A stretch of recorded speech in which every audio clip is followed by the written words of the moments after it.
नमस्कार दोस्तों, कैसे हैं आप लोग। मेरा नाम है हर्षित द्विवेदी और मैं आपका स्वागत करता हूं अपनी इस वीडियो में। देखिए, न्यूज आई है 18th bench central administrative tribunal की बनेगी union territory of Jammu and Kashmir और यूनियन टेरिटरी ऑफ लद्दाख के लिए।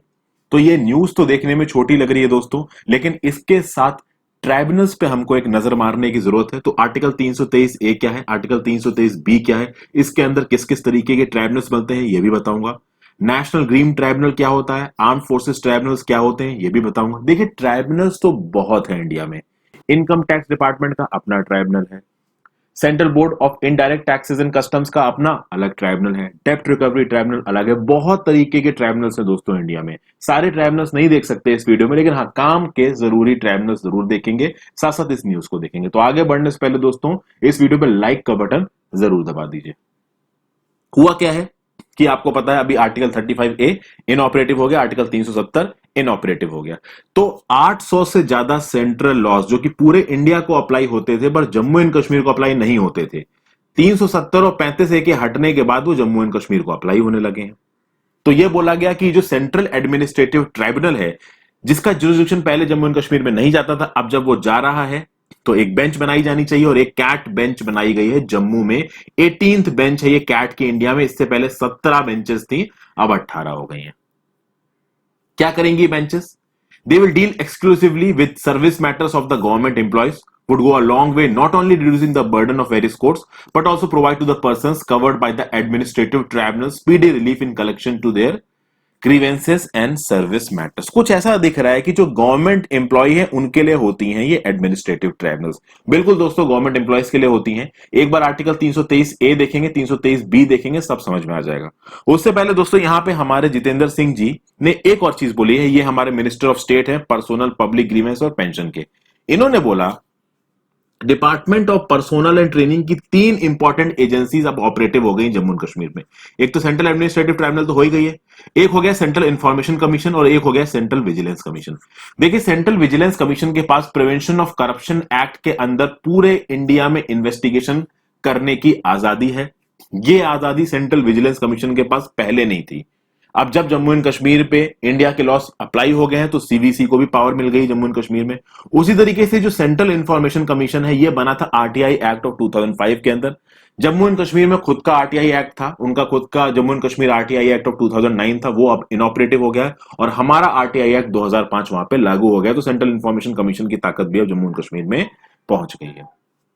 ये कुछ इंपॉर्टेंट पॉइंट्स आप अपने नोट्स में इनकॉर्पोरेट कर सकते हैं, अपने मेंस के पेपर में लिख सकते हैं। अब हम आते हैं मेन चीज पे कि article 323A of the constitution क्या बोलता है।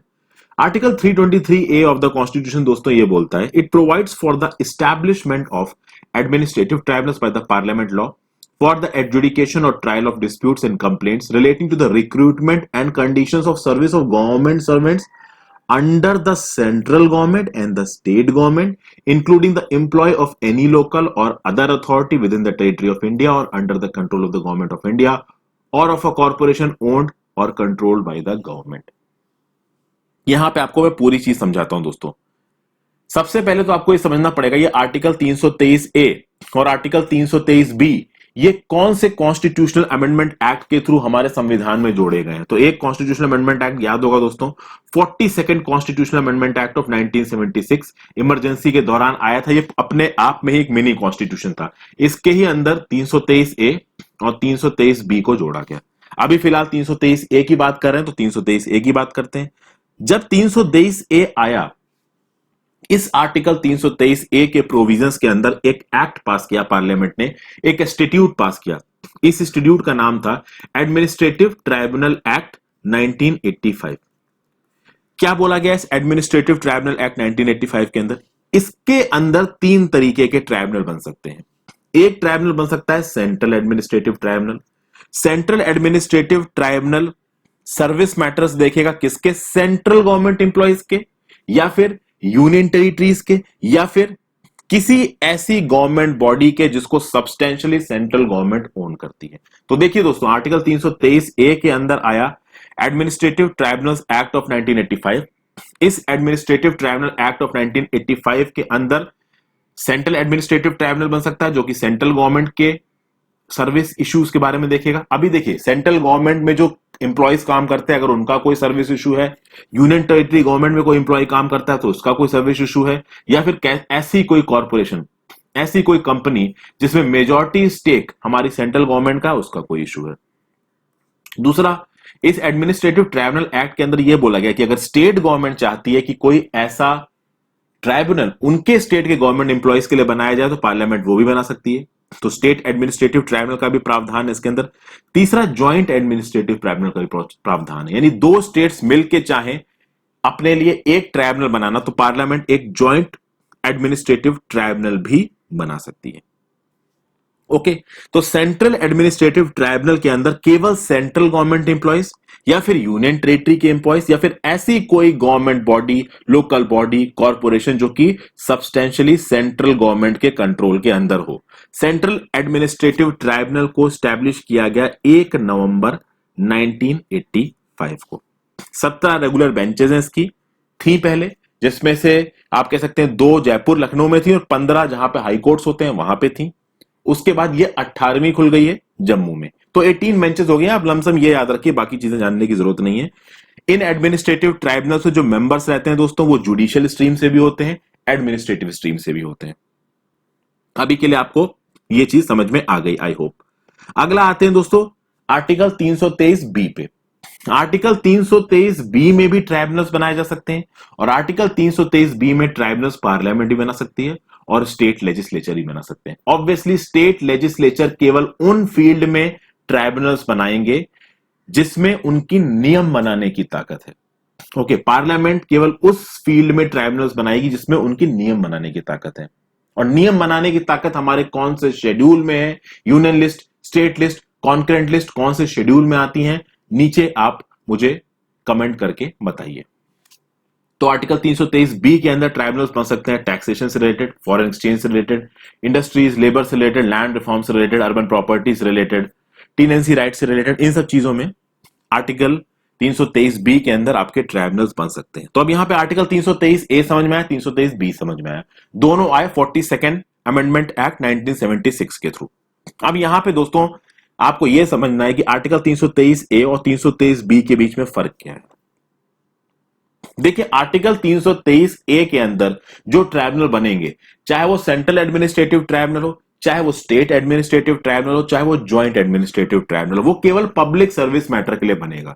यानी कि कोई गवर्नमेंट एम्प्लॉय अगर उसको लगता है कि उसके साथ अन्याय हुआ है, अगर उसको लगता है कि उसकी सर्विस कंडीशंस उसको ठीक से नहीं मिली है, फॉर एग्जांपल अगर कोई एम्प्लॉय रिटायर होता है और उसको रिटायरमेंट के बाद उसको पूरी प्रॉपर पेंशन नहीं दी जाती है, तो इसके अगेंस्ट में वो ट्राइब्यूनल में जाके अपने केस को फाइल कर सकता है और बोल सकता है कि देखिए मेरी सर्विस कंडीशंस ये थी, इसके हिसाब से मुझे ये मिलना चाहिए था, मुझे नहीं मिला। तो गवर्नमेंट जॉब्स में कोई अगर प्रॉब्लम होती है करते वक्त, उससे रिलेटेड अगर आपको लगता है कोई अन्याय हुआ है, तो आप इन ट्राइब्यूनल्स के पास जा सकते हैं। लेकिन आर्टिकल 323 बी के अंदर जो ट्राइब्यूनल्स बनेंगी वो दूसरे मैटर्स के लिए होंगी, public matter, public service matter से रिलेटेड नहीं होंगी। दूसरी बात, आर्टिकल 323 ए के अंदर जो भी ट्राइब्यूनल बनेंगी उनको बनाने की ताकत केवल पार्लियामेंट के पास है। आर्टिकल 323 बी के अंदर जो ट्राइब्यूनल्स बनेंगे उनको पार्लियामेंट ही बना सकती है, स्टेट लेजिस्लेचर ही बना सकता है। डिपेंड ये करता है कि क्या लेजिस्लेटिव कॉम्पिटेंस है स्टेट लेजिस्लेचर का और क्या लेजिस्लेटिव कॉम्पिटेंस है पार्लियामेंट का। जितना लेजिस्लेटिव कॉम्पिटेंस होगा स्टेट लेजिस्लेचर का, मतलब जिन जिन इलाकों में स्टेट लेजिस्लेचर लॉ बना सकता है, उन्हीं से रिलेटेड वो ट्राइब्यूनल्स भी बना सकता है। प्लस आर्टिकल 323 में जो ट्राइब्यूनल्स बनते हैं उनकी कोई हायरार्की नहीं होती, और वहीं पे आर्टिकल 323 बी के अंदर जो ट्राइब्यूनल बनेंगे उनकी हायरार्की हो सकती है। हायरार्की मतलब मान लीजिए पंचायत या फिर मान लीजिए कि लोकल गवर्नमेंट्स में किसी एक स्टेट ने, यूपी स्टेट ने मान लीजिए लोकल गवर्नमेंट में टैक्स कलेक्शन के डिस्प्यूट से रिलेटेड अगर कोई ट्राइब्यूनल बनाया है, तो लोकल गवर्नमेंट में पंचायत भी आती हैं, म्युनिसिपल बॉडीज भी आती हैं। तो पंचायत के लिए, म्युनिसिपल बॉडीज के लिए, इनके लेवल पे एक ट्राइब्यूनल बनेगा, और अगर कोई प्रॉब्लम आ जाती है तो इनको ओवरसी करने के लिए भी एक ट्राइब्यूनल बनाया जा सकता है। तो यहां पे आपको एक ट्राइब्यूनल की हायरार्की बनती दिख रही है।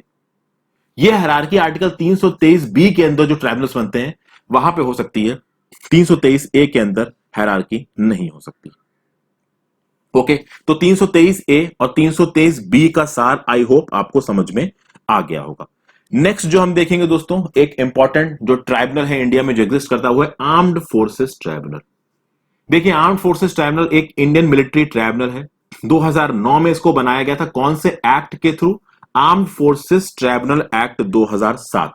इसका प्रिंसिपल बेंच न्यू दिल्ली में है। अब यहां पे मैं इसको रोक के दोस्तों आपसे एक चीज बताना चाहता हूं। आपको यहां पे इतना समझ में आ रहा होगा दोस्तों, ट्राइब्यूनल की जब हम बात करते हैं, जब कोई कोर्ट होता है, फॉर एग्जाम्पल आप हाई कोर्ट की बात कर लीजिए, फॉर एग्जाम्पल आप सुप्रीम कोर्ट की बात कर लीजिए, या फिर हाई कोर्ट के नीचे हर स्टेट में डिस्ट्रिक्ट कोर्ट्स होते हैं, सेशन कोर्ट्स होते हैं, उनकी बात कर लीजिए। वो जो कोर्ट्स हैं वो हमारी ट्रेडिशनल जुडिशियल सिस्टम के पार्ट हैं। बट ये जो ट्राइब्यूनल बन रहे हैं दोस्तों, जैसे कि आर्म फोर्सेस ट्राइब्यूनल, ये बन रहा है arm forces tribunal act of 2007 के अंदर।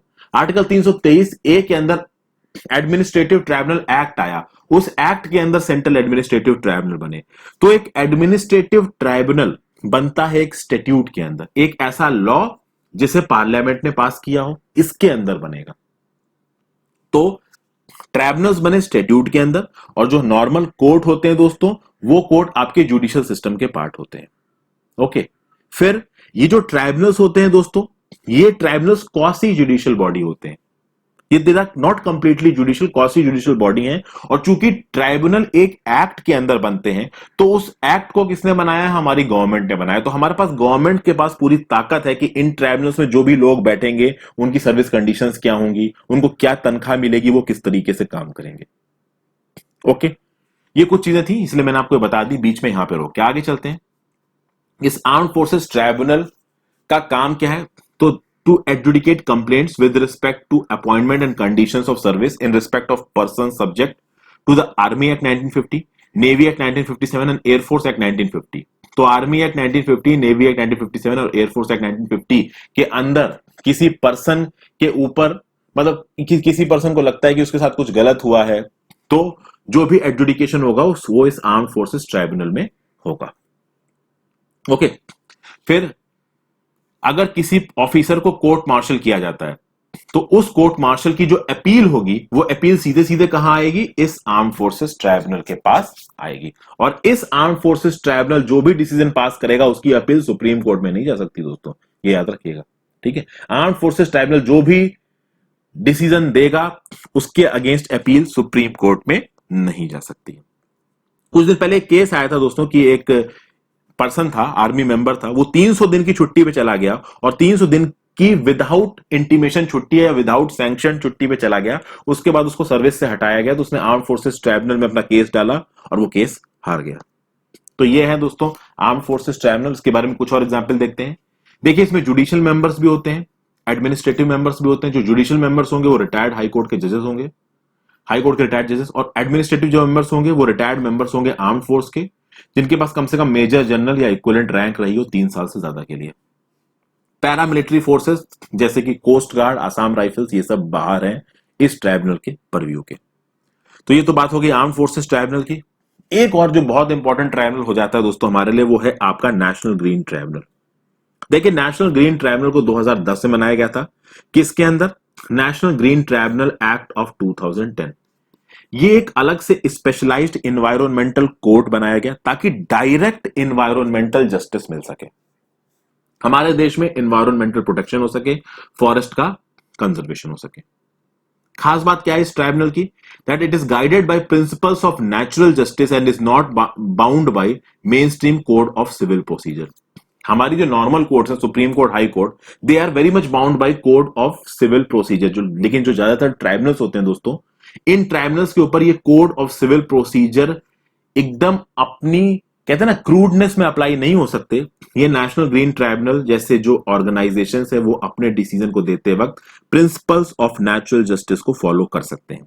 नेशनल ग्रीन ट्राइब्यूनल की जो मेन बेंच है दोस्तों, वो मेन बेंच है न्यू दिल्ली में। न्यू दिल्ली के साथ साथ इसकी और बेंचेस भोपाल में, पुणे में, कोलकाता में, चेन्नई में है। ओके, नेशनल ग्रीन ट्राइब्यूनल के पास अगर कोई एप्लीकेशन जाती है, तो उस एप्लीकेशन को 6 महीने के अंदर उसको डिस्पोज करना होता है। नेशनल ग्रीन ट्राइब्यूनल हमारा आर्टिकल 21 राइट टू लाइफ, जिसमें राइट टू हेल्थ भी आता है, राइट टू क्लीन एनवायरनमेंट भी आता है, आर्टिकल 47 जो कि डीपीएसपी है, आर्टिकल 51A क्लॉज जी, ये क्या है खुद जाके पढ़िए। तो इन आर्टिकल्स को पूरा करने में, इनके ऑब्जेक्टिव्स को पूरा करने में नेशनल ग्रीन ट्राइब्यूनल एक मेजर रोल प्ले करता है। आर्टिकल 47 क्या है, आर्टिकल 51 ए जी क्या है, जाके पढ़िए, यहां पे उसको छोड़िएगा मत। और हमारे हाई कोर्ट और सुप्रीम कोर्ट पे जो प्रेशर है उसे कम करता है ये नेशनल ग्रीन ट्राइब्यूनल। अब देखिए नेशनल ग्रीन ट्राइब्यूनल की दोस्तों बहुत निंदा हुई है, सबसे ज्यादा निंदा की है इसकी जो इंडस्ट्रियलिस्ट है उन्होंने। इंडस्ट्रियलिस्ट का ये बोलना है कि इस नेशनल ग्रीन ट्राइब्यूनल के आने से हुआ क्या, तो लोगों के पास एक ताकत आ गई। अब हमारे प्रोजेक्ट हम जहां पे भी लगाते हैं उसके अगेंस्ट किसी भी इन्वायरमेंटल को ले इश्यू को लेके लोग एनजीटी में पहुंच जाते हैं और एनजीटी ऑर्डर पास कर देता है कि ये मत करो वो मत करो। तो इन्वायरमेंटल ज्यूरिसडिक्शन ज्यादा हो गया है और इन्वायरमेंट से रिलेटेड प्रोजेक्ट्स को जल्दी हम एग्जीक्यूट नहीं कर पाते हैं एनजीटी की वजह से, ऐसा बोलना है कई सारे इंडस्ट्रियलिस्ट का, कई सारी कंपनीज का। हाउएवर देखा जाए तो ये एक सही बात भी, हमारे इन्वायरमेंट को भी बचाना उतना ही जरूरी है जितना हमारे इकोनॉमिक डेवलपमेंट को करना जरूरी है। तो ये इंपॉर्टेंट ट्राइब्यूनल्स थे दोस्तों जो मैंने आपके साथ डिस्कस की। वैसे तो बहुत तरीके के ट्राइब्यूनल्स हैं इंडिया में, तो भाई national company law appellate tribunal है, डेप्ट रिकवरी ट्राइब्यूनल है, रेलवेज क्लेम्स ट्राइब्यूनल है, एयरपोर्ट अपीलेट ट्राइब्यूनल है, कितने तो ट्राइब्यूनल है। इंटेलेक्चुअल प्रॉपर्टी का अपना अलग ट्राइब्यूनल है, इंडस्ट्रीज का अलग ट्राइब्यूनल है, रेलवेज का अलग है। सारे ट्राइब्यूनल्स को यहाँ पे देखना जरूरी नहीं है, जो इंपॉर्टेंट ट्राइब्यूनल्स थे वो मैंने आपको यहाँ पे समझा दिए दोस्तों। आई होप ये वीडियो आपको पसंद आई हो, एग्जाम्स के पर्सपेक्टिव से आपको कुछ सीखने को मिला हो। Thank you for watching this video friends, have a great day.